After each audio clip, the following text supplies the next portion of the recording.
Hello, this is Gopal Tiwari and you are watching GT classes.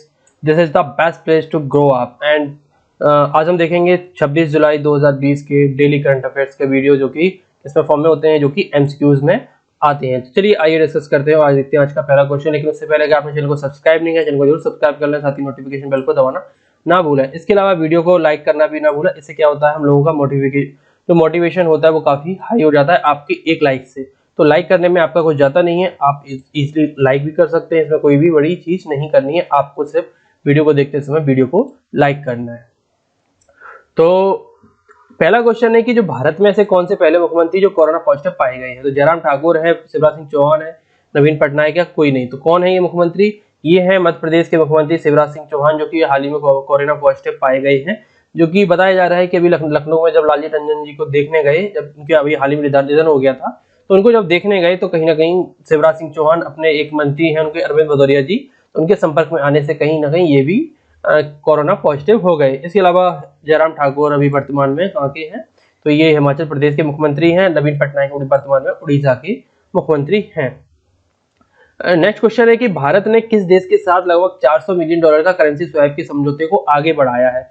मतलब पहले decide हो गया था, लेकिन अब कहीं ना कहीं आगे बढ़ाएगा। और करेंसी स्वैप क्या होता है कि कहीं ना कहीं हम उनको उनकी करेंसी लेकर के $400 मिलियन के बराबर उनकी करेंसी ले लेंगे और कहीं ना कहीं उनको फॉरेन एक्सचेंज प्रोवाइड कराएंगे, जिससे कहीं ना कहीं वो अपना जो कहीं ना कहीं जो आज की कंट्री है कहीं ना कहीं चाइना से इस प्रकार का लोन ले रही है, क्यों कहीं ना कहीं एक डेब्ट ट्रेड में फंसे जा रही है। मतलब कर्जे को चुकाने के लिए वो कर्जे ले रहे थे इस प्रकार का। तो भारत कहीं ना कहीं इस देश को काफी ज्यादा मदद कर रहा है और करेंसी स्वैप कर रहा है, मतलब उनकी करेंसी ले लेंगे, वो कहीं ना कहीं उनको फॉरेन एक्सचेंज प्रोवाइड कर देंगे। तो ये देश है वर्तमान में श्रीलंका। श्रीलंका के साथ उन्होंने $400 मिलियन का कहीं ना कहीं करार किया है और करेंसी स्वैप के लिए बोला है कि श्रीलंका की करेंसी ले लेंगे और कहीं ना कहीं और बाद में कहीं ना कहीं उसको श्रीलंका की करेंसी वापस दे दी जाएगी और वो जिस प्रकार से भी वो जो उनका करेंसी होगा वो वापस किया जाएगा। तो ये वर्तमान में देश है श्रीलंका। वो कहीं ना कहीं श्रीलंका पे जो आज भारी कर्ज चाइना ने दे रखा है, तो उसको कहीं ना कहीं काफी टैकल करने के लिए और कहीं ना कहीं श्रीलंका जो बेड ट्रैप में फंस चुका है, तो उसको थोड़ा बहुत हेल्प प्रोवाइड करने के लिए इस प्रकार का कहीं ना कहीं करेंसी स्वैप को के एग्रीमेंट को आगे बढ़ाया गया है। और आने वाले दिनों में आप देखोगे कि मालदीव के साथ भी इस तरीके का करेंसी स्वैप होने की पूरी संभावना बनी हुई, क्योंकि मालदीव भी कहीं ना कहीं करेंसी स्वैप के चक्रव्यूह में कहीं ना कहीं फंसता जा रहा है और पाकिस्तान तो ऑलरेडी फंसा हुआ है, लेकिन करेंसी स्वैप पाकिस्तान के साथ होने की संभावना ही नहीं है। नेक्स्ट क्वेश्चन है, एस्ट्रोस मिशन कौन सी स्पेस एजेंसी करेगी? तो नासा करेगी, इसरो करेगी, रोस्कोसमोस करेगी या ईएसए करेगी? ईएसए क्या है? यूरोपियन स्पेस एजेंसी है। तो कौन सी स्पेस एजेंसी करेगी? तो ये करेगी कहीं ना कहीं नासा। नासा के द्वारा इस प्रकार का मिशन लॉन्च किया जा रहा है। और ये मिशन क्या है? तो नासा कहीं ना कहीं 2023 तक कहीं ना कहीं एस्ट्रोस मिशन को अंटार्कटिका के क्षेत्र में कहीं ना कहीं लॉन्च करेगा।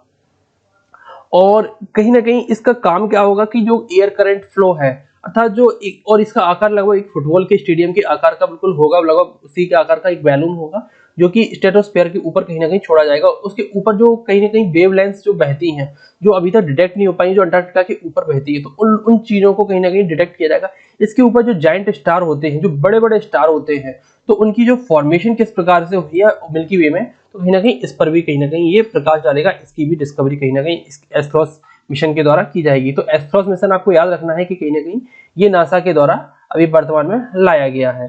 तो चलिए बढ़ते हैं आगे। अगला क्वेश्चन है कि राजस्थान के किस शहर में पहला प्लाज्मा बैंक खोला गया है?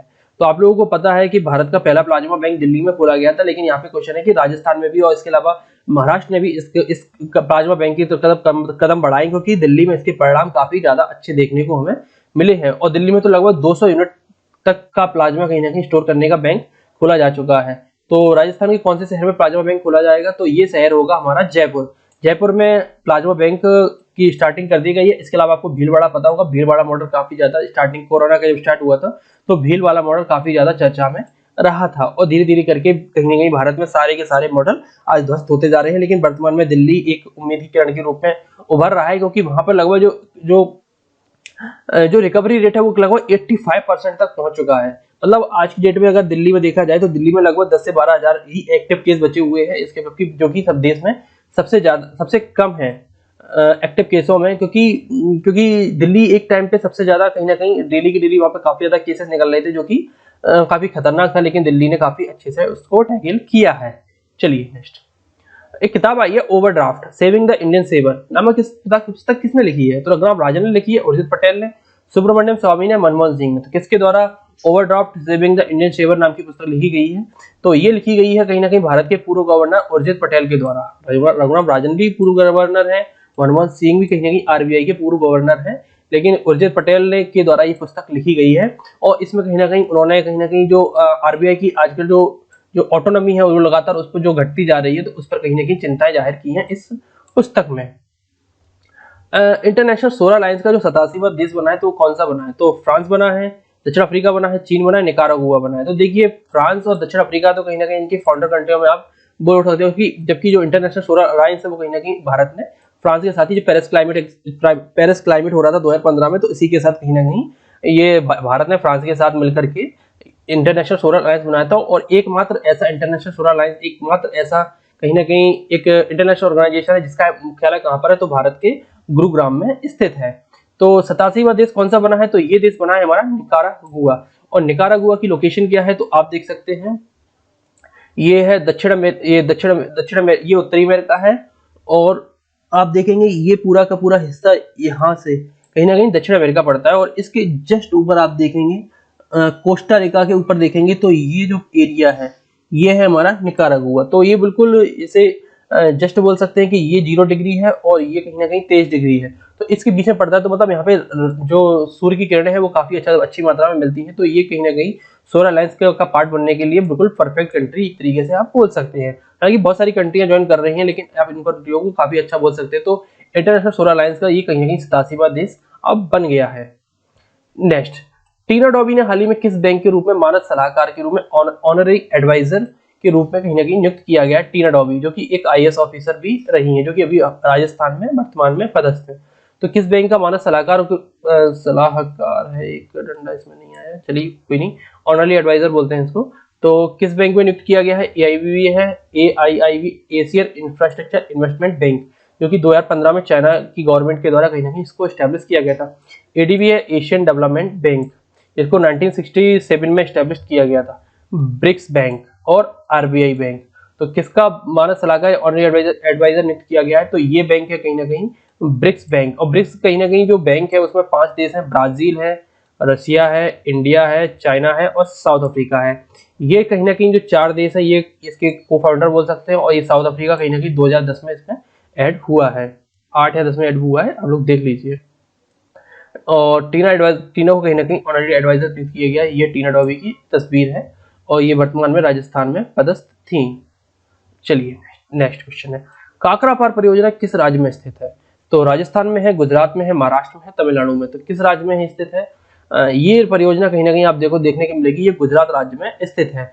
और क्या है इस परियोजना में? तो काकरापार जो एटॉमिक प्लांट है, इसने अभी हाल ही में क्रिटिकलिटी जो उसका 3rd प्लांट था, ये वाला प्लांट जिसका अभी लेटेस्ट बना था, तो इसने कहीं ना कहीं क्रिटिकलिटी मतलब इसमें एक काफी ज्यादा संक्रमणता देखने को मिली है। और इसके कारण कहीं ना कहीं अब जो ये क्रिटिकलिटी इसने पाली है, और ये कहीं ना कहीं अब 700 मेगावाट, और एक प्लांट के लिए 700 मेगावाट जो एनर्जी कहीं ना कहीं बिजली जो प्रोड्यूस करना अपने आप में काफी बड़ी बात हम बोल सकते हैं। तो कहीं ना कहीं इसने क्रिटिकलिटी पाली है और कहीं ना कहीं 700 मेगावाट का ऊर्जा का उत्पादन अब ये करेगा। तो हम लोग को याद रखना है कि काकरापार जो एटॉमिक प्लांट है वो किस राज्य में है? तो ये गुजरात राज्य में स्थित है। चलिए नेक्स्ट क्वेश्चन है, और किस राज्य सरकार ने मास्क न पहनने पर 1 लाख जुर्माना और 2 साल की जेल होगी, इस प्रकार का कहीं ना कहीं निर्णय लिया है? तो किस गवर्नमेंट के द्वारा लिया गया? बिहार, उत्तर प्रदेश, झारखंड या मध्य प्रदेश के किस गवर्नमेंट के द्वारा लिया गया है? तो ये निर्णय कहीं ना कहीं लिया गया है तो झारखंड गवर्नमेंट के द्वारा, और झारखंड के जो मुख्यमंत्री हैं हेमंत सोरेन के द्वारा कहीं ना कहीं ये निर्णय लिया गया है। तो जो अपने आप में काफी अप्रत्याशित है, क्योंकि मास्क न पहनने पर 1 लाख का जुर्माना और 2 साल की जेल भी होने की संभावना है। तो इस प्रकार का निर्णय आप लोग को याद रखना है कि झारखंड में लिया गया, और अभी वर्तमान में ये एकमात्र राज्य है इसके द्वारा इतना कठोर कानून कहीं ना कहीं लागू किया गया है। नेक्स्ट क्वेश्चन है कि जो राष्ट्रीय खनिज विकास निगम का अध्यक्ष और एमडी किसे बनाया गया है? तो सुमित देव को बनाया गया है, राहुल देव को, हर्षवर्धन भल्ला को और एन वैजेंद्र कुमार को बनाया गया है। तो किसको बनाया गया है? तो अभी हाल ही में इसका जो अध्यक्ष और एमडी मैनेजिंग डायरेक्टर बनाया गया है तो वो है सुमित देव। और इसकी जो स्थापना हुई थी वो कहीं ना कहीं 1958 में हुई थी। और आप देख सकते हैं जो इसके पूर्व गवर्नर हैं वो वाइजेंद्र हैं, और वर्तमान में कौन बन गए? तो अब वर्तमान में बन गए हैं सुमित देव। सुमित देव अप्रतुंगे हैं, और कहीं ना कहीं बैजयंत कुमार इसके पूर्व गवर्नर थे। और इसकी स्थापना आपको पता है 1958 में हुई थी। इसका हेडक्वार्टर कहीं ना कहीं जो राष्ट्रीय खनिज विकास प्राधिकरण का है, तो इसका जो मुख्यालय है वो हैदराबाद में है। और जो इसका फुल फॉर्म है NDMC, national mineral development corporation, इसका फुल फॉर्म है राष्ट्रीय खनिज विकास निगम। तो चलिए, ये थे आज के कुछ महत्वपूर्ण करंट अफेयर्स। आई होप ये वीडियो आपको पसंद आया होगा। धन्यवाद, मिलते हैं अगली वीडियोस में। तब तक this is Gopal Tiwari signing off. Video को चैनल को सब्सक्राइब करना और वीडियो को लाइक करना ना भूलें।